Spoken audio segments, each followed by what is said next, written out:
ஸ்ரீமதே ஸ்ரீவராக மகாதேசிகாய நமः. ஸ்ரீமதே ரங்கராமானுஜ மகாதேசிகாய நமः. ஸ்ரீமதே வேதாந்த ராமானுஜ மகாதேசிகாய நமः. ஸ்ரீமதே நிகமாந்த மகாதேசிகாய நமः. ஸ்ரீமதே பகவதே பாட்சகாராய மகாதேசிகாய நமः. ஸ்ரீமதே வெங்கடபூஷண மகாதேசிகாய நமः. ஸ்ரீதரங்கமகநந்தினி ஹேமாப்ஜ நாயிகா சமேத ஸ்ரீ தேவநாத பரபிரம்மணே நமः. श्री अलर्मेल मंका नायिका समेत श्री श्रीनिवास परब्रह्मणे नमः. श्रीमान् वेंकटनाथार्य कवितार्किककेसरी वेदान्ताचार्यवर्यो मे सन्निधत्तां सदाकृति. श्रीरंडुदोपुल तिरुवेंकटमुडयान् पारंडச் சொன்ன படமொழியுள் ஓரொன்று தானேயமயாதோ தாரணியில் வாழ்வார்க்கு வானேரப்போ மளவும் வாழ்வு. ஸ்ரீமதே நிகமாந்த மகாதேசிகாய நமः. ஆஸ்திகாலப்போ தயாசதகத்தை அனுபவிச்சுட்டு இருக்கா. தயினுடைய கருணை எப்படி இருக்கு? அந்த தயாதேவி இந்த ஜீவாத்மாக்களை ரட்சிப்பதற்கு பண்ணுகின்ற காரியங்கள் என்னென்ன? எம்பெருமானுக்கும் தயாதேவிக்கும் உள்ள சம்பந்தம் என்ன? ஜீவாத்மாக்களுக்கும் தயாதேவிக்கும் உள்ள சம்பந்தம் என்ன? இந்த ஜீவாத்மா தயாதேவி எப்படி ஆசிரியிக்கிறார்கள்? இதெல்லாம் சொல்லிகிட்டே வர சுவாமி தேசிகன். அதில் விஷயங்கள் சொல்லும்போது நாம் செய்கின்ற பாபங்கள் ரொம்ப கணக்கற்றதாக இருக்கு. அதனாலே இந்த தயாதேவி ஆனவள் என்ன பண்ணுறா அப்படின்னா, எம்பெருமானுடைய கோபத்துக்கு இலக்காகும் ஜீவாத்மாக்களுக்கு ஒரு அனுகூலம் பண்ணுறா இந்த இடத்துல. அதனாலே பெருமாள் தன் நம் செய்கின்ற பாவங்களை பெருமாள் தன் மீது தாக்காதவாறு தயாதேவியே ஒரு கவச்சமாக தான் பூண்டு தன் கையிலே தனக்கே உரித்ததான சார்கம் என்னும் வில்லை ஏந்தி கொண்டு 7 மலைகளே பிரதான மலையான திருவேங்கடத்திலே எம்பெருமான் கலியுக கண்ணா எழுந்தருளி அங்கே இருந்து நமக்கெல்லாம் இந்த ஜீவாத்மாக்கள் அவன் திருவடியை ஆசிரியிக்கும்படி பெருமான் தன் வெல்ல வச்சுருக்காரங்க அப்படின்னு கீழ்ப்பாசுரத்தில் 28வது பாசுரத்திலே சுவாமி தேசிகன் அனுகிரகம் பண்ணே தயாசதகத்திலே. அடுத்தது 29வது பாசுரம். மயி திஷ்டதி துஷ்கிருதாம் பிரதானே மிததோஷானி தரான் விசின்வதீத்வம் அபராத கருணைர்ன பூர்ண குக்ஷிஹி கமலாகாந்த தயே கதம் பவித்ரி அப்படின்னு 29வது ஸ்லோகத்தை அவதாரம் பண்ணுற சுவாமி தேசிகன். குவிண்டசன்ஸா இந்த பாசுரத்துக்கு அர்த்தம் என்ன சொல்லணுன்னாக்கா, சுவாமி தேசிகன் சாதிக்கிறார், அவர் பாபங்களிலே ரொம்ப பிரதானமானவன்னு சாதிக்கிறார். நான் செய்கின்ற மாதிரி பாபங்கள் லோகத்தில் யாரும் பண்ணலை. நான் நிறைய பாபங்கள் செய்து அசையாமல் ஆடாமல் நிற்கிறேன். ஆனால் இந்த தயாதேவியானவள் என்ன பண்ணுறான்னா, என்னை விட கம்மியாக பாவம் பண்ணிருக்காளே, ரொம்ப ஜாஸ்தி இல்லாமல் கிஞ்சித் பாவம் பண்ணவா இருக்காளையா, அவளை தேடி போய் அலைஞ்சு அவளுடைய பாபத்தை இவ சம்ஹாரம் பண்ணுறா. ஆனால் அந்த சம்ஹாரங்கள் அவருக்கு போராது, அவள் வயிறு நிரம்பாது. அவள் நிறையா விஷயங்களுக்கு அனுகிரகம் பண்ணுறா. இவள் அனுகிரகம் செய்யப்பட்டவான விஷயமானது ரொம்ப சின்னதாக இருக்குது. இங்கே அவளுடைய பாபத்தை இந்த தயாதேவி விழுங்கிட்டாக்கா இவளுக்கு வயிறு நிரம்பாது. அப்படி வயிறு நிரம்பலன்னா அவள் இன்னும் மனுஷால தேடி போவா. ஆனால் எங்கேயும் தேடி போவானாம்மா. அகமேவ நான் என்ன மாதிரி ஒரு பாபிஷ்டன் இந்த லோகத்திலே கிடையாது. நான் தான் நிறையா பாபம் பண்ணேன். உன்னுடைய வயிறு புடைக்கும் அளவுக்கு என் பாபத்தாலை நிரப்ப முடியும்னு சுவாமி தேசிகன் சாதிக்கிறார். கமலானுடைய நாதனை இந்த தயாதேவி ஆசிரியிச்சிருக்கா. அப்பேற்பட்ட தயாதேவி அவள் பட்டினியாக இருந்தாக்கா எப்படி சொல்ல முடியும் சுவாமி? தாங்காதே அது. நீ எப்படிமா ஜீவிப்பே? அரை வயிறு சாப்பிட்டு எப்படி ஜீவிப்பேன்னு தயாதேவியை பார்த்து கேட்குறாரு சுவாமி தேசிகன் இந்த பாசுரத்தில். அதனால் சொன்னார், மயி திஷ்டதி துஷ்கிருதாம் பிரதானே அப்படின்னர். ஒரு ஜீவன் ஜீவிப்பதற்கு யாவத் ஜீவம் இருந்து தன் காரியத்தை நடத்துறதுக்கு என்ன அப்படின்னா ஒரு சத்தான ஆகாரம் தேவைப்படுறது ஜீவாத்மாவுக்கு இல்லையா? சுவாமி தேசிகன் தயையை பார்த்து கேட்குற, நீ அரை வயிறு சாட்டா எப்படிம்மா நீ புஷ்டியாக இருப்ப அப்படின்னு கேட்குறார். தேசிகன் கேட்குறார். அதனால உனக்கு ஆகாரம் புஷ்டி இல்லாத ஆகாரமாக இருக்குமா? என்ன மாதிரி இருக்கக்கூடியவருடைய அந்த ஜீவாத்மாவினுடைய பாப்பங்களை மட்டும் நீ சாப்பிட்ற, ஆனால் அது உனக்கு போராது. நான் இருக்கனே, நான் தான் லோகத்தில் நிறையா பாபம் பண்ணுறேன், பாவமே செய்து பாவியானேன், பற்றேல் ஒன்றுமிலேன் பாவமே செய்து பாவியானேன், மற்றேல் ஒன்றறியேன் மாஜனே எங்கள் மாதவனேன்னு கலியன் சாய்ச்சார். நோற்றேன் பல்பிறவின் உன்னை காண்பதோர் ஆசையினால், ஏற்றேன் இப்பிறப்பே இடருற்றனன் எம்பெருமான், கோல்தேன் பாய்ந்தொகம் குளிர் சோழசூழ் வெங்கடவா, ஆற்றேன் வந்தடைந்தேன் அடியேனை ஆட்கொண்டருளே என்று கலியன் கதற திருவேங்கடத்தான் இடத்துல. அதே மாதிரி இங்கே சுவாமி தேசிகன் என்ன சொல்கிறாருன்னா, நான் தான் நிறையா பாப்பம் பண்ணிருக்கமா, நீ எங்கிட்டவா, உன் திருவயிற்றுக்கு நான் அன்னம் எடுக்கிறேன் என்று சொல்கிற மாதிரி தேசிகன் சாய்க்கிறார். எங்க மற்றவா பண்ண பாப்பம்னா ரொம்ப அந்த ஊசி பட்டாசு மாதிரி பிசு பிசுத்து போயிடுமா, நான் தான் ஹைட்ரஜன் பாம்புன்றார். நான் தான் உன்னுடைய யானை பசிக்கு நான் தான் தீனி போடுபவன், ஆனால் நீ சோழப்பொரியை தேடி போறியம்மா, உனக்கு வயிறு ரொம்பாதுன்னு சொல்கிற சுவாமி தேசிகன். அதனாலே நான் தான் நிறைய பாபம் பண்ணவன், உன்னுடைய சத்தான திருமேனிக்கு எங்கிட்டே இருந்தால் ஆகாரம் கிடைக்கும் அப்படின்னு அபராத சகசிரபாஜனம் அப்படின்னு சொல்கிறார் அந்த இடத்துல.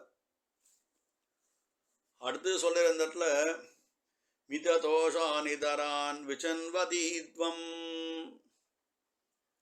மிததோஷான் இதரான் விசின்வதீத்வம் அப்படின்னு.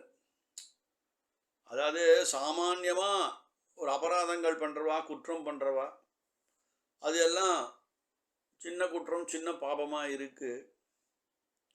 ஆனால் அவள்லாம் சாஸ்திரம் தெரியாதவா, சாஸ்திரத்தை நன்கு பரிசீலனம் பண்ணி அத்தியனம் பண்ணி அவள் சாஸ்திரத்தை அதிலங்கனம் பண்ணும்போது பண்ணுற பாபம் இருக்கே, அதுதான் பலியஸாக இருக்கும்னு சொல்கிறார் சுவாமி தேசிகன். அதுதான் பெருங்குற்றம். அப்பேற்பட்டவாருடைய செய்கின்ற பாவங்களை நீ அபகரிச்சாதான் உன் வயிறு ரொம்பும்னு சொல்கிறார் சுவாமி தேசிகன். இப்போது தேசாந்திரியாக போகிறோம், சில திவ்ய தேசங்களுக்கு பெருமாள் சேவிக்க போகிறோம், காலம் வரையெல்லாம் போகிறது. ஒரே நாயில் நவ திருப்பதி சேவிக்கணுன்றா, அப்போ நிதானமாக சந்தியாவனம் பண்ணுறதோ, காயத்ரி ஜபிக்கிறதோ, இதர அனுஷ்டானங்கள் இத்தபடி ஆற்றுல பண்ணக்கூடிய அனுஷ்டானங்களை வெளியூர் போனால் பண்ண முடியாது. அப்போ எல்லாம் நமக்கெல்லாம் கொஞ்சம் பாபம் கம்மி. அதை தேச காலத்தை உத்தேசித்து நம்ம அனுஷ்டானம் யதாசக்தி ஜபங்கள் ஜபாதிகள்லாம் ஹோமங்கள்லாம் பண்ணிட்டு வரா இல்லையா?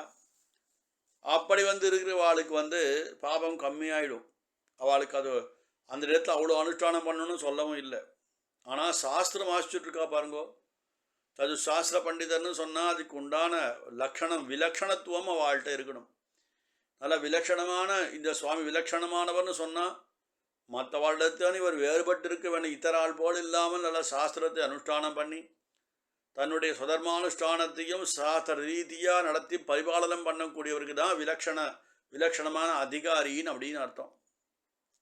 ஆனால் அவளே தப்பு பண்ணிட்டா, அவளே சந்தியாவதனம் பண்ணலாம், என்ன ஆகும் சுவாமி? பெருமாளுடைய அதிலங்கனம் என்ன, பெருமாளுடைய கட்டளையை மீறினதாக ஆறுது இல்லையா? அப்போது பெருமாள் கோபிஷ்டராரர்.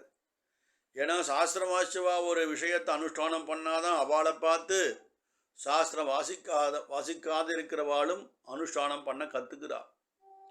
தலைமகனே தப்பு பண்ணிட்டாக்கா இருக்கிற ஜனங்கள் சேர்ந்து தான் தப்பு பண்ணும் இல்லையா? அப்போது எம்பெருமான் லோகத்தை படைத்தவன், அவன் என்ன பண்ணுறான்னா அவனுடைய திருவுள்ளம் கலங்கி கோபம் வருது எம்பெருமானுக்கு. அப்பேற்பட்டதான ஸ்திதியிலே நான் சாஸ்திரம் படிச்சிருக்கேன், தேசிகன் சாய்கிறேன், நான் சாஸ்திரம் வாசிச்சிருக்கேன், நான் பண்ண தப்பு தான் பெரிய தப்புப்பா, அம்மா தேவி எங்கிட்டவா நான் உனக்கு சாதம் போடுறேன்ற, உனக்கு நான் கண்ணுக்கே தெரியவே இல்லையா, நீ வா அவைகளை நீ ஸ்வீகாரம் பண்ணிக்கோ, நீ எடுத்துக்கோ, ஸ்வீகரிச்சுக்கோன்னு சாய்க்கிறார். நான் இருக்கும்போது நீ ஏன் வேறிடம் செல்ல வேண்டும் அம்மான தயாதேவியை பார்த்து சுவாமி தேசிகன் கேட்குற, ஏறார் முயல் வெட்டு காக்கை பின் போவதே அப்படின்னு. சுவாமி இந்த பாசுரத்தை இங்கே சொல்கிறேன், நான் குருபாயமாகிய கஷ்டமான வழியிலே நீ போனால் உனக்கு பலிக்காது, வைகுண்டம் கிடைக்காது. லகு உபாயமாக இருக்கக்கூடிய சரணாகதி மார்க்கத்தை அனுஷ்டானம் பண்ணிட்டாக்கா எம்பெருமானுக்கு உள்ளங்கை நெல்லிக்கனி ஆயிடுவான்னு சொல்கிறார் கலியன் அந்த இடத்துல. ஏராகன் முயல் வெட்டு காக்கை பின் போவதே அப்படின்னு. நல்லா இன்னும் லௌகிகமான சொல்லணுன்னா, தன்னோட திருமேனியில் மாமிசமே இல்லாத ஒரு வஸ்து காக்க, ஆனால் அந்த முயலோட அந்த சரீர புஷ்டியானது அத்தியுதமாக இருக்கும். இதை விட்டுட்டு காக்கா பின்னாடி ஏன் நீ போகிற அப்படின்ற மாதிரி அந்த வாக்கியம் அமைச்சிருக்க கலியன் திரிய திருமடல்ல. ஏறார் முயல் வெட்டு காக்கை பின் போவதே அப்படின்னு. நல்ல சுலபமான உபாயம் இருக்குது, சரணாகதி தர்மம் இருக்குது, மார்க்கம் இருக்குது எம்பெருமானை அடைவதற்கு. அதை திரஸ்காரம் பண்ணிட்டு குரு உபாயமான எப்போதான் இந்த பக்தியோகம் நமக்கு தலை கட்டி எம்பெருமான்கிட்ட போய் சேருவோமோ தெரியா. இந்த யுகமோ இன்னும் 10 யுகமோ தெரியாது. ஆனால் இந்த ஜீவன் இருக்கும் போதே இப்பயே எம்பெருமானை சரணமடைந்துட்டாக்கா, சரணாகதி ஆச்சாரியன் மூலமாக பண்ணாக்கா எம்பெருமான் சுலபமாக கிடைப்பான்னு சொல்ல விஷயம்தான் இங்கே சாதிக்கிறார். அதனாலே தேசிகன் சாதிக்கிறார்மா, நான் நல்ல விஷயம் நிறையா விஷயம் வயிற்றுக்கு கொடுக்குறேன், அதை விட்டுட்டு யாரோ 2 ஒரு அவல் பெரி போடுறான்ட்டு நீ அவளை தேடி போறியம்மா, எங்கிட்டவா தயாதேவியேன்னு சாதிக்கிறார் சுவாமி தேசிகன் இந்த இடத்துல. அதனால் என்ன சொல்கிறேன்னா, அபராத கருணைகி அபூர்ண குக்ஷிகி, எவ்வளவு அபசாரம் அபராதங்கள் செஞ்சாலும் இது போதாது என்று சொல்கிறார். ஏன்னா அவ்வளோ அவ்வளோ கருணையான் தயாதேவிக்கு, எவ்வளோ பாவம் கொண்டு வா நான் ரட்சிக்கிறேன் அப்படின்றார். அவள் சொல்கிற தேசிகன் ஒரு ஸ்லேடையாக காட்டார். எங்க உன்னுடைய கணவனான திருவேங்கடத்தான் பூர்வத்திலே உலகம் உண்ட பெருவாயன்னு சொன்னேன். அதான் ஆழ்வாராதிகள்லாம் சொல்ல, உலகம் உண்ட பெருவாயா உலப்பில் கீர்த்தி அம்மானே அப்படின்னர். மண்ணும் மலையும் மறிகடல்களும் மற்றும் யாவுமெல்லாம் திண்டம் விழுங்கி உமிழ்ந்த தேவனை சிக்கரன ஆடுதிரேல். பெரியாழ்வார் பாசுரம். மண்ணு சாப்பிட்டார், மலையை சாப்பிட்டார், மறி கடல்களை சாப்பிட்டார், எல்லாத்தையும் மற்றும் யாவையும் சாப்பிட்டு திண்ணமாய் விழுங்கிய பெருமானவன் இவன் தேவன். ஆட்சியர் சேரி அளதயிறு பாலுண்டுன்னு இன்னொரு மங்களாசாசனம். ஆட்சி பால் சாப்பிட்டார், வெண்ணெய் சாப்பிட்டார், ஆட்சி பாலையுண்டு வெண்ணையுண்டு மண்ணையுண்டு பின் பேச்சு பாலையுண்டு அப்படின்னு சொன்னார் இன்னொரு ஆழ்வார். அப்படிப்பட்ட உலகமுண்ட பெருவானோட பத்தினியான நீ உன்னுடைய யானை பசிக்கு ஒரு வைக்கோலை சாப்பிட்ற மாதிரி இருக்கேம்மா, எங்கிட்டவா யானை பசிக்கு நான் சாதம் போடுறேன், நான் அவ்வளோ பாபம் பண்ணிருக்கேன், என் பாபத்தை சீகரிச்சுக்கோ தயாதேவியேன்னு தேசிகன் பிரார்த்தனை பண்ணுற இந்த இடத்துல. உமக்கு நான் போக்கியமாக இருப்பேன் அப்படின்னு சுவாமி நிர்திட்டமாக சாதிக்கிற தயாதேவியிடத்துல. ஏன்னா கமலா காந்ததய கதம் பவித்ரி அப்படின்னு கடைசி வரியில். இந்த கமலையினுட நாதன் காரணனும் காவலனுமாகி என்றும் கமலையுடன் பிரியாத நாதநாதன் ஆரணன் அப்படின்னு சுவாமி தேசிகன் தேசிக பிரபந்தத்தை மங்களாசாசனம் பண்ணுறார். இப்போ கமலாநாதன் அவனுடைய பத்னி இருக்கேம்மா தயாதேவி, நீ போய் அரை வயிறு கால் வயிறு சாப்பிட்டு பட்டினி கிடந்தாக்கா அது தாங்கும்போது லோகத்தை சம்ரட்சிக்க முடியாதேம்மா. அதனால் யார் அதிகமான பாவங்கள் செய்கிறாளோ அவளிடத்திலே சென்று நீ உன் தயை குணத்தை காட்டி அதை அபகாரம் பண்ணிடு அப்படின்னு தேசிகன் சொல்கிறார். ஆனால் நம்ம ஜீவாத்மா பண்ணக்கூடிய பாவங்கள், ஏன்னா இவளெல்லாம் மாறி மாறி பல பிறப்பும் பிறந்துன்னு சொன்ன மாதிரி எத்தனையோ ஜென்மங்கள் எடுத்து புனப்புனகா பாவம் பண்ணிட்டு இருக்கா. இன்ன பாவம்தான் இல்லை, எந்தெந்த ரீதியிலே எந்தெந்த வழியிலே எந்தெந்த திரிசிலே எந்தெந்த காலத்தில் என்னென்ன விதமான பாவங்கள் அனுஷ்டிக்க முடியுமோ அத்தனையும் இந்த ஜீவாத்மா அனுஷ்டானம் பண்ணுறான். அதனால் ஒவ்வொரு பாவத்துக்கு என்னென்ன தண்டனை கொடுக்கணும்னு குழம்பு போய்டுறான் தயாதேவிக்கு. பெருமாளைக்கு ஒரு குழப்பம் வந்துடுது. அது எந்தெந்த தண்டனை கொடுத்தா எவ்வளோ தண்டனை தான் இந்த நான் குழந்தைக்கு கொடுக்குறதுப்பா, இவ்வளோ பண்ணியிருக்கேன் இந்த குழந்தை பாபோன்னு அவள் ஒரு நிமிஷம் யோசிக்கிறா. யோசிச்சு என்ன பண்ண, எல்லா பாபத்துக்கும் ஒரே தண்டனையாக கொடுத்து மொத்தமாக கேஸை முடிச்சுட்றாளாம் தயாதேவி. அந்த நிலை உருவாக்குகின்றாளப்ப அது நிலை உனக்கு வேண்டாம், என்னிடத்திலே வா தயாதேவியே, நீ ரொம்ப இரக்க குணம் உள்ளவள் தான், ஆனால் உன்னுடைய இரக்க குணத்துக்கு தீனி போடுவது என் பாவங்களே, என்னுடைய அதிகமான பாவங்கள் தான் கொடுக்க முடியும்னார். மமைவ துஷ்கிருதம் கிஞ்சித் மகதஸ்தின்னு சாய்கிறார். அந்த மாதிரி நான் தான் உனக்கு தீனி போட முடியுமா, ஆனால் என்னிடத்திலே வா, என்னுடைய பாபத்தை சீகரிச்சுக்கோ. அவளெல்லாம் ரொம்ப கம்மி பாபம் பண்ணுறா, அது உன்னுடைய தயைக்கு தாங்காது, ஹேத்துவாக இருக்காது. ஏன்னா நீ உலகண்ட பெருவாயனன் மனைவியாக இருக்க, அவனுடைய ஸ்டேட்டஸுக்கு தகுந்தபடி நீ இருக்க வேண்டும் அம்மான்னு சுவாமி தேசிகன் இந்த 29வது ஸ்லோகத்தை நமக்கெல்லாம் தன்னை பற்றியே, தான் ஒரு குற்றவாளி, தான் ஒரு அபராதம் பண்ணக்கூடியவன், நிறைய அபராதம் பண்ணக்கூடிய நைச்சானுசந்தான ரீதியிலே சுவாமி தேசிகன் இங்கே சாதிக்கிற அடியன். கவிதார்க்கிக சிம்மாய கல்யாண குணசாலினே ஸ்ரீமதே வெங்கடேசாய வேதாந்த குரவே நமஹ.